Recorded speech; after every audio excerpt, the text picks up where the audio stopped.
해가 어두워지고 달이 빛을 잃고 별들이 하늘에서 떨어진다. 마태복음 24장 29절에 나오는 이 장면인데요. 이걸 처음 읽으면 솔직히 좀 무섭습니다. 정말 하늘이 무너지는 건가 싶어요. 그런데 잠깐 성경을 더 뒤져보면 아주 흥미로운 사실을 발견합니다. 이 표현이 마태복음에만 나오는 게 아니에요. 이사야 13장에도 나오고 에스겔 32장에도 나옵니다. 그런데 그 구절들이 묘사하는 사건들은 이미 수천 년 전에 역사 속에서 이루어진 일들이에요. 실제로 하늘이 무너진 게 아니라요. 이게 무슨 의미일까요? 오늘 이 질문을 같이 풀어보려고 합니다. 성경이 이 언어를 어떻게 사용하는지를 알면 마태복음 24장 29절이 훨씬 선명하게 보여요. 그리고 30절의 인자의 징조, 32절부터 33절까지의 무화과나무 비유, 그리고 가장 뜨거운 논쟁인 34절 이 세대가 지나가기 전의 의미까지 같이 살펴보겠습니다. 어느 신학적 입장에 있든 오늘 이야기가 도움이 되셨으면 합니다. 오늘 본문이 전체 24장에서 어디에 있는지 먼저 확인해 봅시다. 지난 시간 4절부터 28절을 봤습니다. 거기서 예수님이 여러 징조들을 말씀하셨어요. 거짓 그리스도, 전쟁, 기근, 지진, 핍박, 복음의 전파, 그리고 멸망에 가증한 것. 그리고 이제 29절에서 그날 환난 후에 즉시라는 표현으로 새로운 단계가 시작됩니다. 29절을 먼저 읽겠습니다. 그날 환난 후에 즉시 해가 어두워지며 달이 빛을 내지 아니하며 별들이 하늘에서 떨어지며 하늘의 권능들이 흔들리리라. 이 구절을 어떻게 해석하느냐에 따라 나머지 30에서 35절의 의미도 달라집니다. 그래서 오늘은 29절의 해, 달, 별 언어를 제대로 이해하는 것부터 시작할 거예요. 성경을 읽을 때 가장 좋은 해석 도구는 성경 자체입니다. 마태복음 29절의 해, 달, 별이 어두워진다는 표현이 구약에서 어떻게 사용됐는지를 보면 예수님이 무슨 의미로 이 언어를 쓰셨는지 힌트를 얻을 수 있어요. 먼저 이사야 13장 10절을 봅시다. 하늘의 별들과 별자리들이 그 빛을 내지 아니하며 해가 돋아도 어두우며 달이 그 빛을 비추지 아니할 것이로다. 마태복음 24장 29절과 거의 똑같죠? 그런데 이사야 13장이 묘사하는 사건이 무엇인지 아세요? 이사야 13장 1절을 보면 바벨론에 대한 경고라고 나옵니다. 바벨론 제국의 심판에 대한 예언이에요. 그리고 이 예언이 이루어진 게 언제냐 하면 기원전 539년 페르시아의 고레스 왕이 바벨론을 무너뜨렸을 때입니다. 그날 실제로 해가 어두워지거나 별들이 떨어진 게 아니에요. 그 표현은 바벨론 제국이 무너지는 정치적, 역사적 격변을 우주적 언어로 표현한 거예요. 이번엔 에스겔 32장 7절을 볼게요. 내가 너를 불 끌 때에 하늘을 가리어 별을 어둡게 하며 해를 구름으로 가리고 달이 빛을 내지 못하게 하리라. 이 구절은 이집트에 대한 심판 예언입니다. 에스겔 32장 2절에 이집트 왕 바로에 대한 애가라고 나와요. 이집트가 무너질 때 실제로 별들이 어두워진 게 아니에요. 강대국 이집트의 몰락을 이 언어로 표현한 겁니다. 한 가지 더 볼게요. 이사야 34장 4절입니다. 하늘의 만상이 사라지고 하늘들이 두루마리같이 말리되 그 만상의 쇠함이 포도나무 잎이 마름 같고 무화과나무 잎이 마름 같으리라.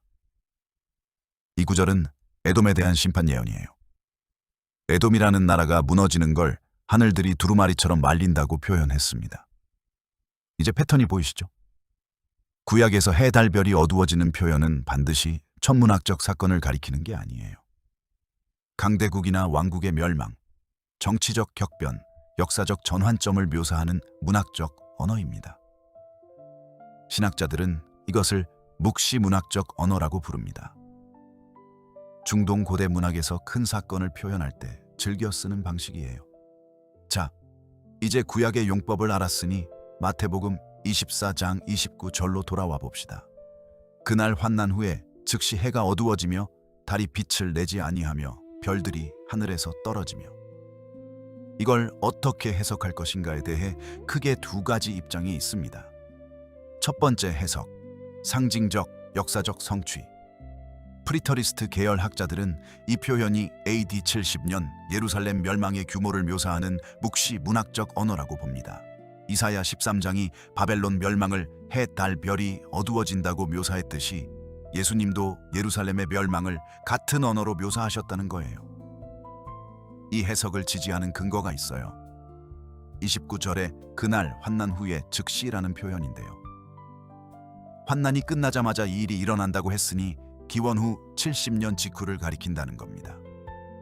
그리고 누가복음 21장 25절부터 26절에서도 같은 내용이 나오는데 거기서는 나라들이 두렵고 당황함으로 어쩔 줄 모르는 정치적 혼란의 언어와 함께 나옵니다. 두 번째 해석, 문자적 미래적 성취. 퓨처리스트 계열 학자들은 이 표현이 마지막 때에 실제로 일어날 우주적 사건을 가리킨다고 봅니다. 요한계시록 6장 12절부터 13절을 보면 여섯 번째 인이 열릴 때 해가 총담같이 검어지고 달이 온통 피같이 되며 하늘의 별들이 무화과나무가 대풍에 흔들려 설익은 열매가 떨어지듯 한다고 나와요. 이게 마태복음 29절과 매우 유사한데 요한계시록은 이것을 미래의 사건으로 기록합니다. 또 이사야 13장과 에스겔 32장이 상징적 언어라 해서 마태복음 24장도 반드시 상징적이어야 한다는 논리는 성립하지 않는다고 봐요. 구약에서 비슷한 언어를 상징적으로 썼다고 해서 모든 경우가 상징적인 건 아니라는 거죠. 어느 쪽이 맞냐고요? 저는 오늘 어느 한쪽이 완전한 정답이라고 단정짓지 않겠습니다. 다만 구약의 용례를 알고 나면 한 가지 중요한 사실이 보입니다. 이 언어가 반드시 물리적 천문 현상이어야 한다는 생각을 내려놓아야 한다는 거예요. 성경 자체가 이 언어를 상징적으로 쓴 전례가 풍부합니다.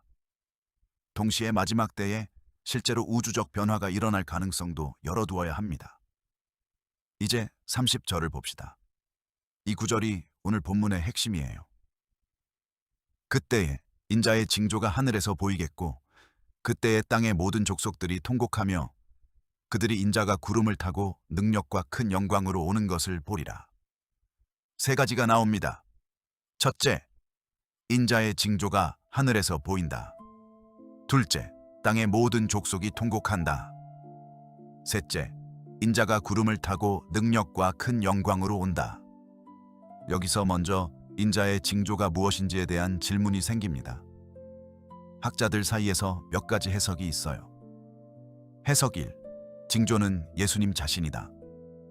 인자의 징조를 어떤 별도의 표시가 아니라 인자 자신의 나타나심으로 보는 해석이에요. 즉, 인자가 오심이라는 징조가 하늘에서 보인다는 거죠. 이 해석은 초대교회 교부들 사이에서도 있었어요. 해석 2. 십자가가 하늘에 나타난다. 일부 초대 교부들은 인자의 징조를 십자가 형상이 하늘에 나타나는 것으로 봤습니다. 실제로 콘스탄티누스 황제의 하늘에서 이 표시로 이결하는 경험과 연결짓는 경우도 있어요. 해석 3. AD 70년에 이루어진 심판의 표시. 프리터리스트 관점에서는 이것이 AD 70년 예루살렘 심판을 통한 예수님의 통치 선언으로 봅니다. 구름을 타고 온다는 표현이 재림이 아니라 심판의 임재를 가리킨다는 거예요.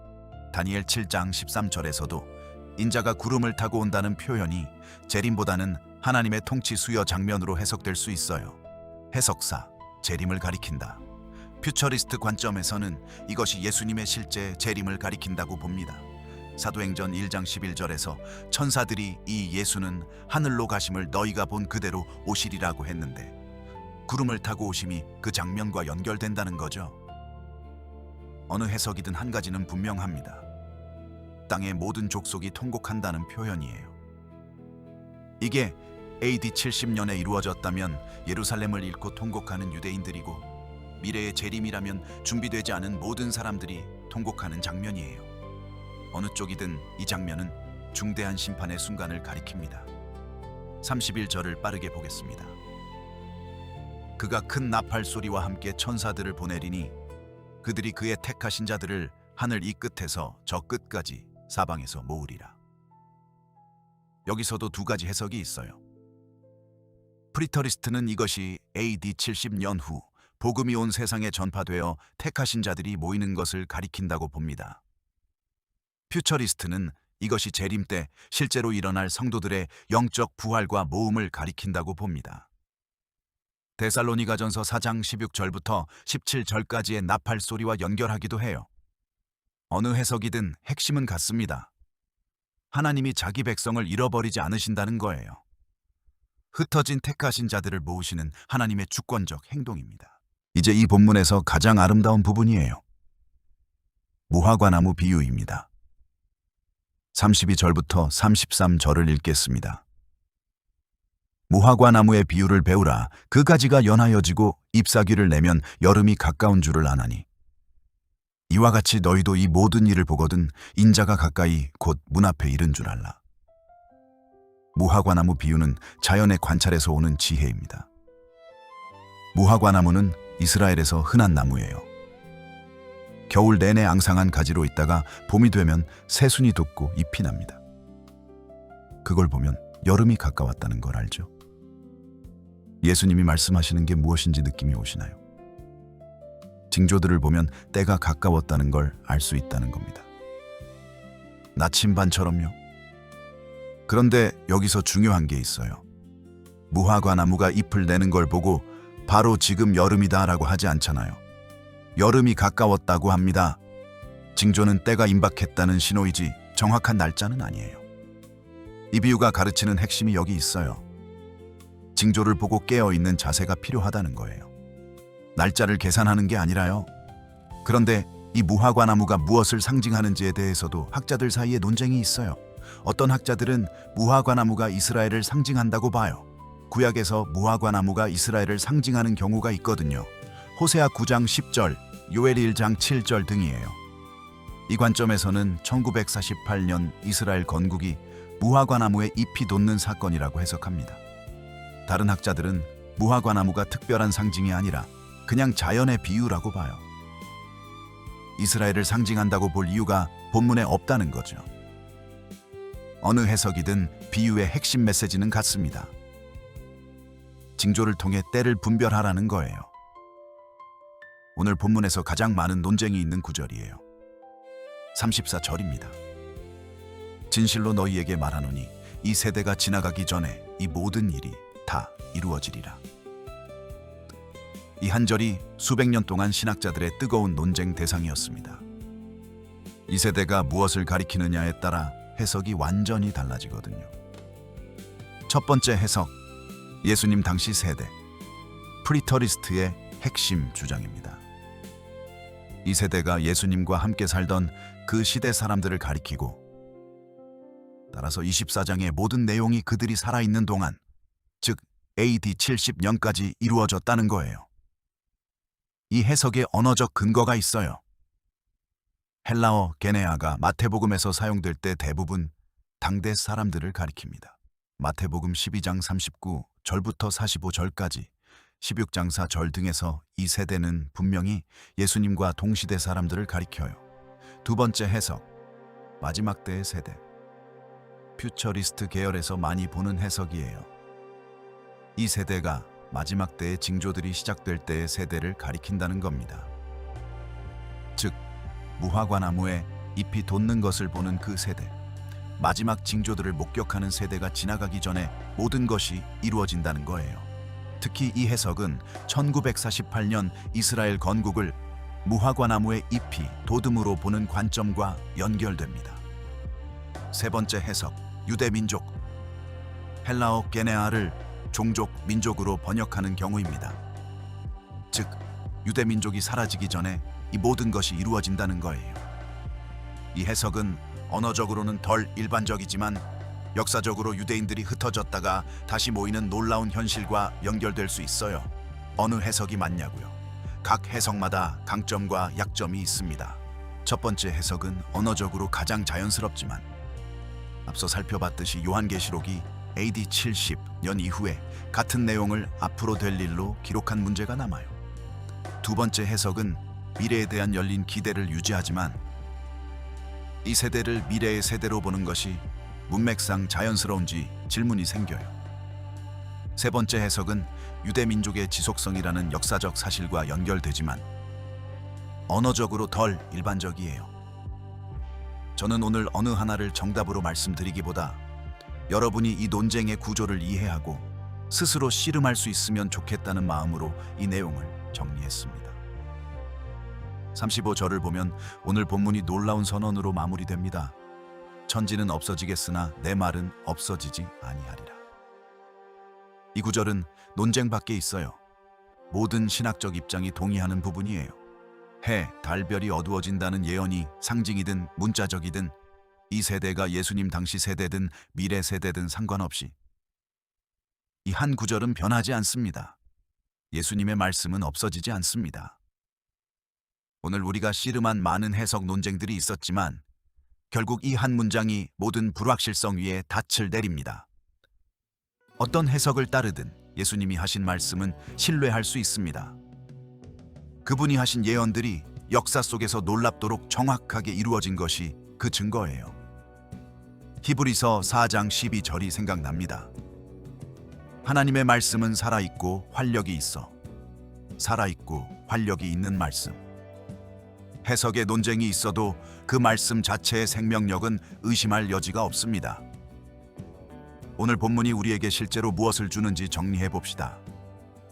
어떤 해석을 따르든 변하지 않는 메시지들이 있어요. 첫째, 성경 언어를 성경으로 해석해야 합니다.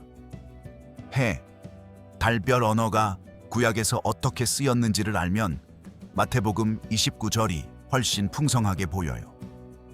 성경이 스스로 해석해주는 원리를 신뢰하는 것.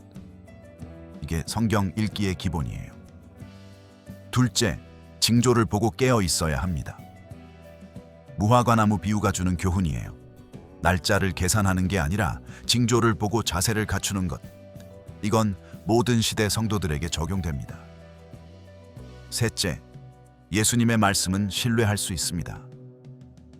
해석의 논쟁이 있어도 35절은 흔들리지 않아요. 천지는 없어지겠으나 내 말은 없어지지 아니하리라. 넷째, 하나님은 택하신 자들을 잃어버리지 않으십니다. 31절에 천사들이 택하신 자들을 모으는 장면이 주는 위로예요. 어떤 환난과 혼란 속에서도 하나님이 자기 백성을 지키신다는 약속입니다. 오늘 이야기를 정리해 봅시다. 해, 달별이 어두워진다는 29절의 표현은 구약에서 이미 유사한 언어가 역사적 사건들을 묘사하는 데 쓰였어요. 이사야 13장의 바벨론 심판, 에스겔 32장의 이집트 심판이 그 예입니다. 이 언어가 반드시 천문학적 사건이어야 한다는 생각은 내려놓을 필요가 있어요. 30절의 인자의 징조와 구름을 타고 오심은 기원 후 70년의 심판적 임재로 보는 해석과 미래 재림으로 보는 해석이 공존합니다. 무화과나무 비유는 징조를 통해 때를 분별하라는 실용적인 가르침이에요. 그리고 34절의 이 세대가 지나가기 전에는 오늘 성경에서 가장 논쟁적인 구절 중 하나지만 어느 해석이든 35절이 굳건합니다. 천지는 없어지겠으나 예수님의 말씀은 없어지지 않습니다. 다음 시간 에피소드 14에서는 36절부터 51절을 봅니다. 그날과 그때는 아무도 모른다는 말씀이에요. 날짜를 모른다는 게 우리에게 무엇을 의미하는지 같이 들여다봐요. 오늘도 함께해 주셔서 감사합니다. 오늘 내용 가운데 가장 흥미로우셨거나 어려웠던 부분이 있으시면 댓글로 알려주세요. 다 읽겠습니다.